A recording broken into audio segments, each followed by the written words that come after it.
Let us start. You are all welcome. Today we are going to discuss the English segment of Test 1 for Bihar Civil Code Clerk. आज इस video में हम लोग सबसे पहला जो टेस्ट लिया गया उसमें इंग्लिश वाले भाग पे डिस्कशन करेंगे, उसका सलूशन प्रस्तुत करेंगे। सबसे पहला शब्द है मैन्युफैक्चर। आज जैसा कि आप जानते हैं, मैन्युफैक्चर का अर्थ है निर्माण करना। मैन्युफैक्चर का अर्थ है निर्माण करना। इसमें आपको मैन्युफैक्चर का अपोजिट वर्ड एंटोनिम खोजना है। आइए, मैन्युफैक्चर का अर्थ है निर्माण करना और बिल्ड का अर्थ भी है निर्माण करना। फैब्रिकेट का अर्थ है गढ़ना। फैब्रिकेट का अर्थ है गढ़ना। और प्रोड्यूस का अर्थ है उत्पन्न करना। डिस्ट्रॉय का अर्थ है बर्बाद करना। जब आप किसी वस्तु का निर्माण करते हैं तो उसका विपरीत होता है उस वस्तु को बर्बाद करना, यानी डिस्ट्रॉय। डिस्ट्रॉय उत्तर होगा। डिस्ट्रॉय एंटो है मैन्युफैक्चर का। बाकी सारे अर्थ का सभी शब्दों का अर्थ निर्माण करना या उसके आसपास है। आइए दूसरा शब्द देखते हैं। Question number 22। आपने 21 पे दृष्टि डाला। 22 मॉइस्ट। शब्द मॉइस्ट का अर्थ है गीला। वेट, शब्द वेट का भी अर्थ है गीला, इसलिए ये दोनों समानार्थक हैं, दोनों सिनोनिम हैं। डैम का अर्थ भी गीला है। डैम का अर्थ भी गीला है। इन तीनों शब्दों का अर्थ मिलता जुलता है। और इसके विपरीत शब्द है ड्राई। ड्राई इसका एंटोनिम है, अतः 22 का उत्तर होगा सी। मॉइस्ट का विपरीत होगा ड्राई। 21 एंड 22। 21 का उत्तर है डी, 22 का उत्तर है सी। आइए अब 23 पे नज़र डालते हैं। कंसीट। कंसीट का अर्थ होता है घमंड। कंसीट का अर्थ होता है घमंड। और वैनिटी का भी अर्थ घमंड होता है। कंसीट का अर्थ है घमंड, वैनिटी का अर्थ भी घमंड है। और पॉम्पोसिटी का अर्थ है दिखावा। पॉम्पोसिटी का अर्थ है दिखावा। और इमोडेस्टी का अर्थ है इमोडेस्टी। शालीनता का विपरीत जो है वो मॉडेस्ट शालीन है, संयमी है। और असंयमी इमोडेस्टी है, असंयम इमोडेस्टी है। और ह्यूमिलिटी विनम्रता। ह्यूमिलिटी विनम्रता। आप देख सकते हैं कि घमंड का विपरीत होना चाहिए विनम्रता, जिसकी अंग्रेज़ी होती है ह्यूमिलिटी। अतः उत्तर होगा बी। 23 का उत्तर बी। आइए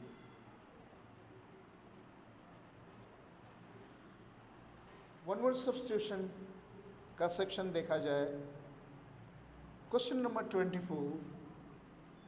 question number 24। A place where, वह स्थान, वेयर ब्रेड एंड केक्स, जहाँ पर रोटियाँ और केक आर मेड बनते हैं, उस स्थान को क्या कहते हैं। आइए दिए गए विकल्पों पे एक एक करके नज़र डालते हैं। ईटरी। ईटरी वह स्थान है जहाँ हम भोजन करते हैं, जैसे रेस्टोरेंट है उसको आप कह सकते हैं ईटरी। पैंट्री, जहाँ पे रेल इत्यादि रेलगाड़ी में वह डब्बा जहाँ भोजन तैयार होता है उसे पैंट्री कहते हैं। लार्डर वह स्थान है जहाँ पर भोजन को तैयार करने के बाद रखा जाता है, उसे लार्डर कहते हैं।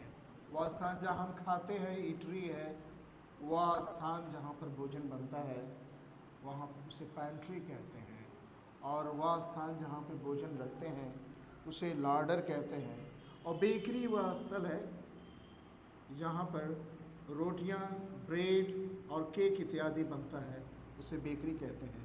अतः उत्तर होगा सी, 24 का उत्तर सी होगा। आइए 25 पे डालते हैं। To stay longer than necessary, आवश्यकता से अधिक कहीं किसी स्थान पर रुक जाना, उसे क्या कहते हैं? आइए शब्दों पे, विकल्पों पे नज़र डालते हैं। वांडर का अर्थ होता है घूमना, वांडर का अर्थ होता है घूमना। स्ट्रॉल का अर्थ होता है टहलना। डिग्रेस का अर्थ होता है पीछे जाना, डिग्रेस का अर्थ होता है पीछे जाना। और लिंगर का अर्थ होता है लंबा खिंचना, कोई कार्य लंबे समय तक चले उसे लिंगर कहते हैं। अतः उत्तर डी होगा, लिंगर होगा। To stay longer than necessary, आवश्यकता से अधिक दिन तक खिंच जाना, लिंगर करना, लंबा खिंचना।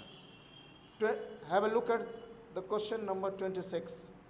अ low area of land between hills, वह एक स्थान, लो एरिया एक निचला स्थान, किसी घाटी में, किसी पहाड़ी में, निचले स्थान को, जिसके एक तरफ या दो तरफ सामान्यतः नदी हुआ करती है, वैसे स्थान को क्या कहते हैं? आइए देखते हैं। पहले PLATEU, ये स्थल पहाड़ी स्थानों को प्लेटू कहते हैं। बीच, समुद्र के किनारे स्थल को बीच कहते हैं। और सागर में जो स्थान होता है, गहरी खाई होती है, उसको गल्फ कहते हैं। और नदी के बीच किसी पहाड़ी स्थल को वैली, घाटी कहते हैं। अतः उत्तर होगा ए। 26 का उत्तर है A. Okay, now move to synonyms. Remedial,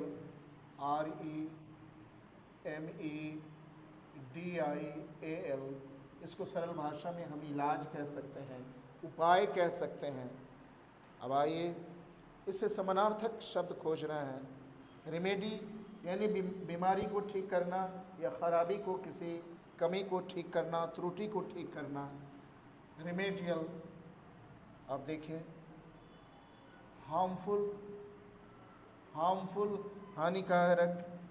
medicinal, जो दवाई से संबंध रखता है उसे मेडिसिनल कहते हैं। और सुपरफिशियल, नाम मात्र। और करेक्टिव, जो किसी त्रुटि को या किसी बीमारी को, किसी खराबी को ठीक करता है, उसे करेक्टिव कहते हैं। रिमेडियल और करेक्टिव में संबंध है, दोनों का एक अर्थ है। अतः 27 का उत्तर होगा सी। आइए 28 पे नज़र डालते हैं। 28 शब्द है डेलिब्रेट, DELIBERATE।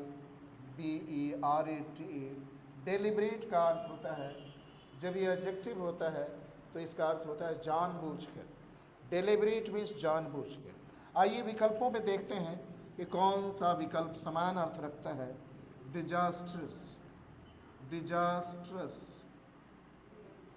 डिजास्टर मीन्स आपदा, एक ऐसी चीज़ जो आपदा जैसी चीज़ ला दे, बर्बादी लाने वाले को डिजास्टर्स कहते हैं। अनप्लान्ड, अनियोजित, प्लान्ड नियोजित, विपरीत अनप्लान्ड, अनियोजित। एक्सीडेंटल, आपसे किसी की मुलाकात अचानक हो जाए, संयोगवश हो जाए, उसे एक्सीडेंटल कहते हैं। एक्सीडेंटल मीन्स संयोगवश। डिजास्टर्स मीन्स आपदा लाने वाला, बर्बादी लाने वाला। अनप्लान्ड अनियोजित, एक्सीडेंटल संयोग से, और प्लान्ड नियोजित। डेलिब्रेट और प्लान्ड का एक अर्थ है, जो कार्य नियोजित हो, पहले से तय हो। अतः 28 का उत्तर सी होगा। 29 अचीव, अचीव का अर्थ होता है प्राप्त करना, अचीव का अर्थ है प्राप्त करना, अक्यूज का अर्थ है दोष देना, दोनों में कोई मेल नहीं है। अर्ज्वाइन का अर्थ होता है सटा हुआ होना, अर्ज्वाइन का अर्थ है सटा हुआ होना। एबडक्ट का अर्थ है, एबडक्ट का अर्थ है किडनैप करना, अपहरण करना। और एकम्प्लिश का अर्थ है पूरा करना। किसी कार्य को आप सफलतापूर्वक पूरा करते हैं, that is called accomplish. Achieve का अर्थ है प्राप्त करना, अतः दोनों में समानता है, इसलिए उत्तर होगा 29 का उत्तर होगा डी। आई इडियम्स पे दृष्टि डालते हैं। To be a successful lawyer, सफल वकील होने के लिए वन मस्ट नो, एक व्यक्ति को जानना चाहिए how to dot one's i's. I शब्द आई का जब आप प्लूरल लिखना चाहते हैं यानी एक से अधिक आई तो उसमें अपॉस्ट्रॉफी और एस देना पड़ता है, आईज।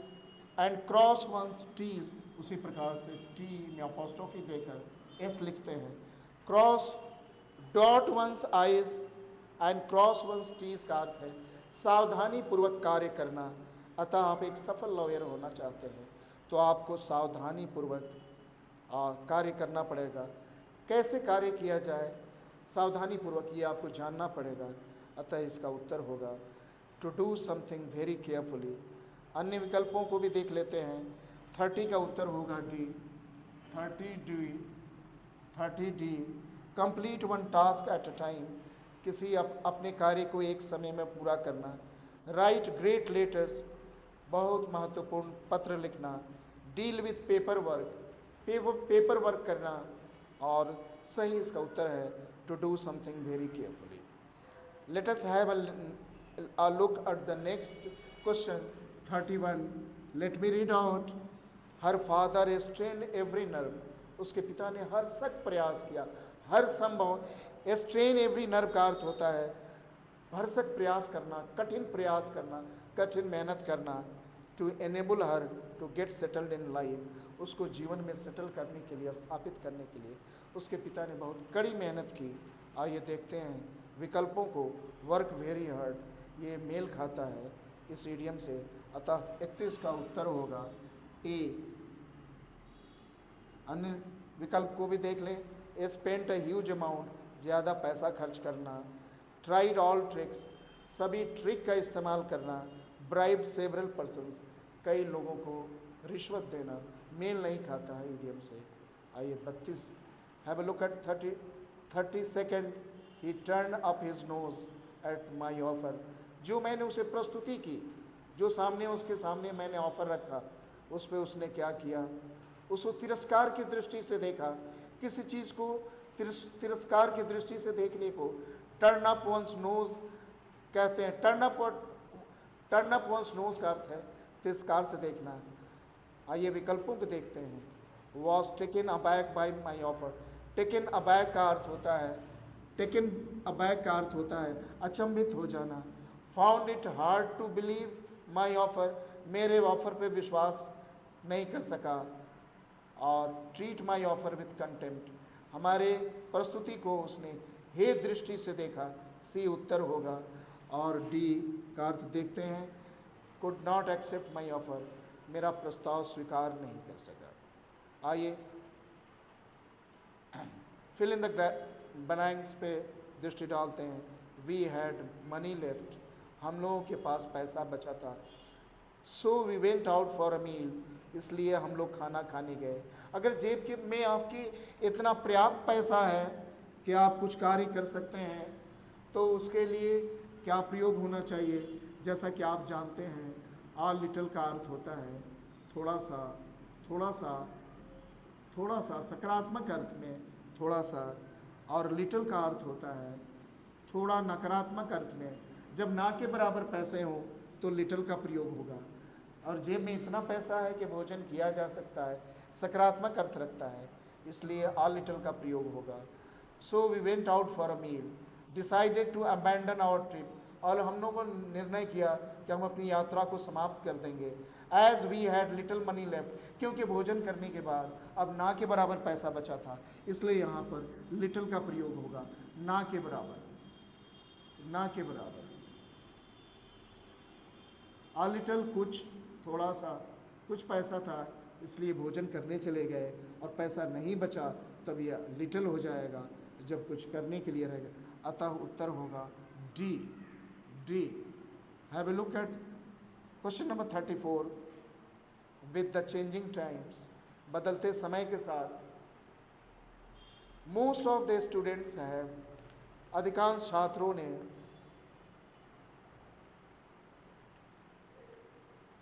हैव बिकम, अधिकांश छात्र, बिजनेस लाइक, बहुत व्यवहारिक हो गए हैं, एंड दे आर, जब आप व्यवहारिक हो जाएं, आवश्यकता के अनुसार करें, कार्य करें, तो वैसे व्यक्ति को प्रैग्मेटिक कहते हैं, जो आवश्यकता के अनुसार काम करता है, बहुत ज़्यादा नियमों पे, बहुत ज़्यादा नैतिक मूल्यों पे, बहुत ज़्यादा बारीकी पर ध्यान नहीं देता है, ऐसे व्यक्ति को प्रैग्मेटिक कहते हैं।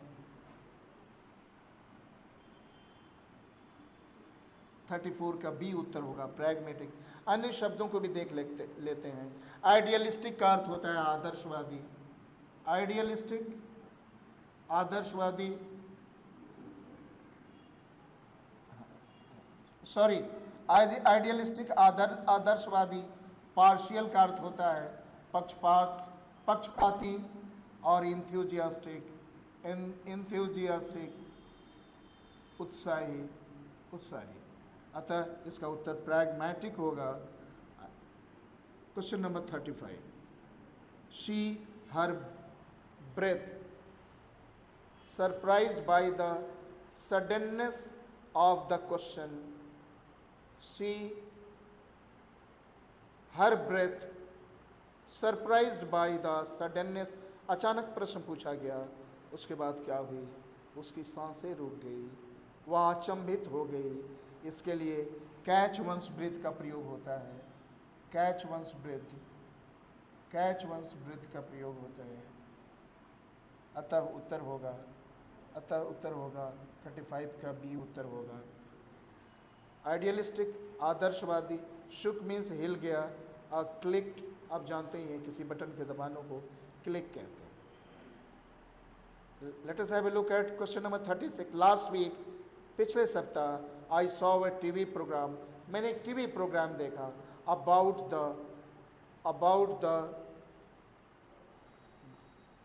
The impact of the global warming on agriculture, agriculture पर, खेती पर ग्लोबल वार्मिंग का क्या प्रभाव पड़ रहा है। अतः इम्पैक्ट उत्तर होगा, इम्पैक्ट मीन्स प्रभाव, इम्पैक्ट मीन्स प्रभाव, इम्पैक्ट उत्तर होगा, प्रभाव। रिलीफ, राहत, जो यहाँ पे sense, it does not make sense here. और इम्पोर्ट मीन्स आयात, इम्पोर्ट मीन्स आयात। और शॉक मीन्स झटका, जहाँ पे इसका कोई सेंस नहीं बनता है। Only the word impact makes sense. यहाँ ग्लोबल वार्मिंग का कृषि पे क्या प्रभाव है, इससे संबंध रखता है। I was by the sound of the door bell, I was, मेरे साथ कुछ हुआ, मैं, आई वॉज। आइए विकल्पों को देखते हैं। 37, इनेबल का अर्थ है सक्षम बनाना, सक्षम बनाना। अवेकेंड का अर्थ है, अवेकेंड, जग गया। इनहांस्ड, बढ़ाना, किसी की तीव्रता को बढ़ाना। एक्टिवेट मीन्स सक्रिय करना, एक्टिवेट, सक्रिय करना। आप जब घंटी सुनते हैं तो क्या होते हैं, आप जग जाते हैं सोए हुए। अतः यहाँ पे सबसे उपयुक्त ऑप्शन है बी, अवेकेंड, अवेकेंड है। आई वॉज अवेकेंड, मैं जग गया, by the sound of the door bell, दरवाजे पे जो घंटी है उसकी आवाज़ सुनकर। आइए in the following have a look at question number 38 to 39. They are based on spelling. आइए दृष्टि डालते हैं। पॉपर, PAUPER, पॉपर का अर्थ होता है गरीब, पॉपर का अर्थ है गरीब, दरिद्र, ये स्पेलिंग शुद्ध है। औसम का अर्थ है औसम, शानदार, शानदार। बूफे, BUFFET, बूफे का अर्थ होता है जो खड़े होकर हम भोजन लेते हैं, भोजन हम स्वयं परोसते हैं, अपना भोजन स्वयं लेते हैं, उसे बूफे कहते हैं। वहाँ पे डबल टी की आवश्यकता नहीं है। और मिस्चीफ, MISCHIEF, इसका सही, किसकी सही स्पेलिंग है, अतः शुद्ध है।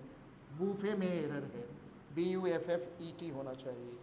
आइए 39 को देखते हैं। प्लेयर, प्लेयर की स्पेलिंग होती है PLAYER, अतः ये शुद्ध है। आइडियल, आदर्श, IDEL, शुद्ध है। अरिस्टोक्रैट, ARISTOCRAT, अरिस्टोक्रैट। और फिल्मिंग, फिल्म बना, फिलिंग, भरना, FILLING, शुद्ध है। केवल ARISTOCRAT, ई के स्थान पर ए होगा, सही स्पेलिंग है ARISTOCRAT, अरिस्टोक्रैट, उच्च वर्ग का। Okay, select the incorrectly spelled word, spelling, गलत स्पेलिंग देखना है। REFUSAL, REFUSAL, रिफ्यूज़ल मीन्स इनकार, ये स्पेलिंग शुद्ध है। इक्विपमेंट, इक्विपमेंट, औजार, स्पेलिंग शुद्ध है। स्टारवेशन, भूखमरी, ये स्पेलिंग शुद्ध है। बैगेज, BAGGAGE, बैगेज मीन्स सामान, बैगेज मीन्स सामान। BAGGAGE, baggage. इनकरेक्ट, इसमें एरर हो गया है। एनीवे, बैगेज की स्पेलिंग में त्रुटि है। BAGG, इसे BAGGAGE होनी चाहिए। Thank you very much. With this, we come to an end. Thank you very much for being with us. See you in the next video. Until then.